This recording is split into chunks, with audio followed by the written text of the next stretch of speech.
Colorado, welcome to a 499th episode of What's for Lunch. I'm your host, Larry Hers, and today in studio, all the way from downtown Denver, I have Scott with Terra Restaurant. Welcome. Hey, thanks so much for having me on the show. That's what I'm talking about. That's the energy I need today. Yeah, it is a good day. It's beautiful out. A little crisp, but sunny, and it's a beautiful day in Colorado. It's Better than coming here on Thursday. Absolutely. Absolutely. Absolutely. Well, thanks so much for having me on the show. Give us a little history of you personally and your restaurant. So, I grew up on the Front Range. I'm a Colorado native, kind of Longmont, Boulder area. Moved down to downtown Denver when I was, in my early 20s. Cooked all over, went to Johnson Wales University, and then I went off to Italy and studied for a little while over there. I eventually came back, cooked a little bit more, headed off to Chicago, and then right before the pandemic, decided to come back and open my own restaurant, and that was like 2019, so obviously that took a little while to get things moving, but it made it even more personal. It made it more of an investment of we're going to open a restaurant downtown, we're going to bring back food, we're going to bring culture and dining, revitalize downtown, and so we bought Terra, 14th and Stout Street, right in the middle of the theater district, right by the convention center. It doesn't get more Denver than that corner, so that was our spot that we really wanted, and now we're here. We've been there about 9 months, and it's been quite a ride, but it's been a ton of fun. How would you describe for people who haven't been there? What's the concept? The concept, so my background's very Italian. Like I said, I studied in Italy. But for Terra, it's a little bit more, I like to think of it like Italian food in English. So I cook like an Italian, like it's very structurally Italian.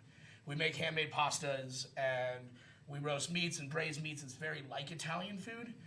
But the flavors are really more representative of like the Western United States and like where I'm from. So I don't just mean green chili, burgers, and burritos, but just things that are native to this region: corn, beans, squash, venison for our ragu dish, Colorado lamb, obviously, blue corn, different ingredients like that we really are just trying to harness. And then we present it like an Italian. Ties into the name, right? Yeah, Terra, like the terroir, the land. Yeah. So we really want to be representative. We try to buy almost no seafood from the East Coast. All our seafood comes from the West Coast. Almost all our produce comes from the Front Range. Obviously, this time of year, that starts to shrink up a little bit. But this lettuce is local. This guy is still growing lettuce this time of year up in Longmont. So that's pretty cool. No, all outdoors. He has these, like, they're not quite greenhouses, but they're like these tunnel systems. He's just about to be done for the year. But he manages to hang on for a really long time, which is cool. Okay. What are the hours down there? So we're open for lunch and dinner. Happy hours at 3 o'clock. We close at 10 or 11 on the weekends. Except for Thursday nights, we stay up until midnight because we have a live jazz band. So we do a jazz night. That's really, really fun. Mark Diamond is our house band, and he brings a different ensemble with him every week. And so that's always a good time. We keep the bar menu open till midnight on Thursday night. So that's always a good time. And then happy hour? Happy hour from 3 to 5. And what kind of stuff you doing? We have like a great charcuterie and cheese program. Again, all domestic. Really focusing on like local charcuterie producers, stuff like that. Really good drink deals, and we're actually about to revamp it all coming into the new year. So keep an eye out for some like really hot drink specials and a big charcuterie game coming. I had a couple of great cocktails while I was there. Good. I'm so glad. Yeah, Andrew, our bar manager, makes some incredible stuff. A lot of his cocktails are like they're really creative. He uses a lot of vegetal stuff, a lot of herbs, stuff that you don't normally see, but they're so delicious. And they definitely get the job done, too. Next time you come back, bring him and bring some cocktails. Absolutely, we will. We will. All right, let's talk about what you brought me for lunch today. All right, so I'm going to start off with the ragu. Yeah, perfect. So this is kind of one of our flagship dishes, super representative of what we do. It's like a really classic Italian-style meaty ragu, but we're working with a farm in Texas to get this amazing venison. They actually go out on ATVs and harvest wild venison with long-range rifles with an FDA inspector on the ATV with them, field dress them, and carry the meat out. So it's the most humane practice. The meat's less gamey. It still has that beautiful game flavor, but you don't get that weird gaminess you get when the animals are panicking when they're being rounded up and taken down to the slaughterhouses. So it's humane, it's delicious, and it's a super local product. They're great people. We do an 18-hour braise. We use both whole shoulders and ground meat, so you get a variance in texture in there. And it's just really unctuous and buttery with our house-made ragu. And like part of our commitment to everything being more domestic, instead of Parmesan, we actually garnish it with an aged cheddar jack from California. That's really similar. It's got that saltiness and that crispiness, but it's super awesome. I'm like, what? Come on, no way. It's fantastic. You got to try it. Just the cheese. That's not Parmesan. Nope. And in case you, oh, it is kind of Parmesan-y. Yeah, but it's got a little bit of a different flavor, kind of our own spin on it. Yeah. And of course, you're making your own pasta, right? Absolutely. And what's the shape of this one? Rigatoni. And do you make others? We make rigatoni, we make bucatini, we make fazooli. Right now, we have rigatoni, bucatini, fazooli, and tortellinis. But that changes all the time. Yeah. This is just our house salad. It's a sheep yogurt vinaigrette, which is really tasty, kind of like a lighter ranch dressing. We garnish it with seeds. It's a mix of different seeds. So there's no nuts, but you still get a lot of that crunchy, earthy, really delicious flavors. And this is really all about showcasing that guy's greens. He has like 15 different leaves in his lettuce mix, and they're all different. Some are bitter, some are crunchy, some are sweet, and it's just all these different flavors. It's Terra Culinary Garden. It's a farm up in Longmont, Colorado, run by a guy named Mark. He's one of my really close friends. He's an awesome guy. And he's one of those people, when he walks in the room, when he's dropping stuff off, like all my cooks get excited. Like he's a celebrity. He walks in, he drops the produce down, and everyone's cheering, and we really, really love working with him. His stuff is so incredible. You're going to have to give me his information because I have a show, Local Biz Buzz, which is food and beverage companies.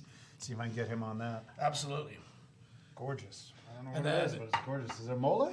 Yep. So this is kind of like one of our more modern, like creative dishes. So it's a classic ossobuco with polenta, but we're throwing that Southwest Colorado spin on it. So this is a Colorado lamb ossobuco with blue corn polenta and a black mole sauce.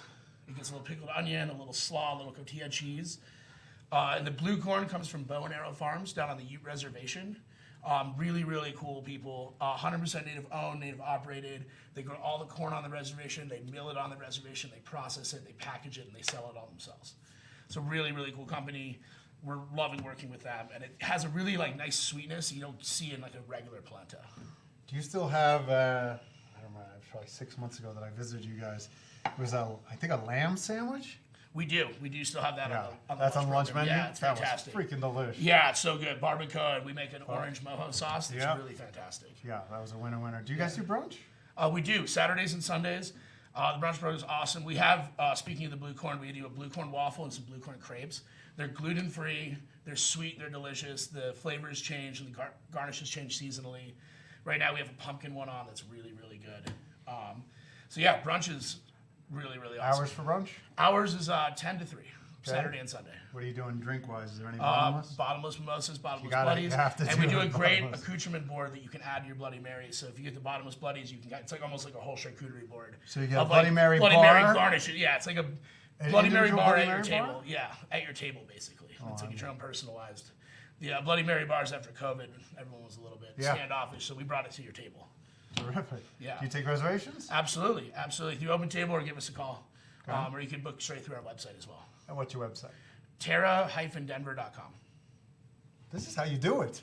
You can come back anytime. Oh, thanks. I haven't even tried the food, but the energy, the knowledge, the passion, that's why we do this show. It's like, yeah, I could just show food, but there's more to restaurants than just the food. Yeah. It's the people. It's the and people. story. It's the stories. It's being involved with the community. Whether for us that's the DPA, the convention center, and being part of downtown Denver, or being connected with our farmers and being connected with people that are ranchers and people that are doing like good work out there. I'd say if you're going to anything at the DCPA, this is where you want to go. For sure. I mean, 100 yards away. 100 yards away, yeah. It's a no-brainer. And if you're still running behind, let us know, and we'll have the hostess call you a pedicab, get you down there a little faster. Pleasure to meet you. Thanks for thank you coming so in. much. Thanks for bringing me Absolutely. lunch today. We'll be back tomorrow for episode 500. That's just so weird to say out loud. Who does 500? Congratulations. Thank you. That's awesome. I mean, I just don't quit. The bottom line is I just don't quit. Secret to life. It is the secret to life. You don't want to play Monopoly against me. We will go till the bitter end. We have Chef Lon Semenza, my good friend from Cholon, coming tomorrow. He's got some dumplings. He's also bringing some sushi tomorrow. Let's eat. That's a 10. I knew it was going to be good. Well, that's better than good. Thank you so much. Oh, yeah.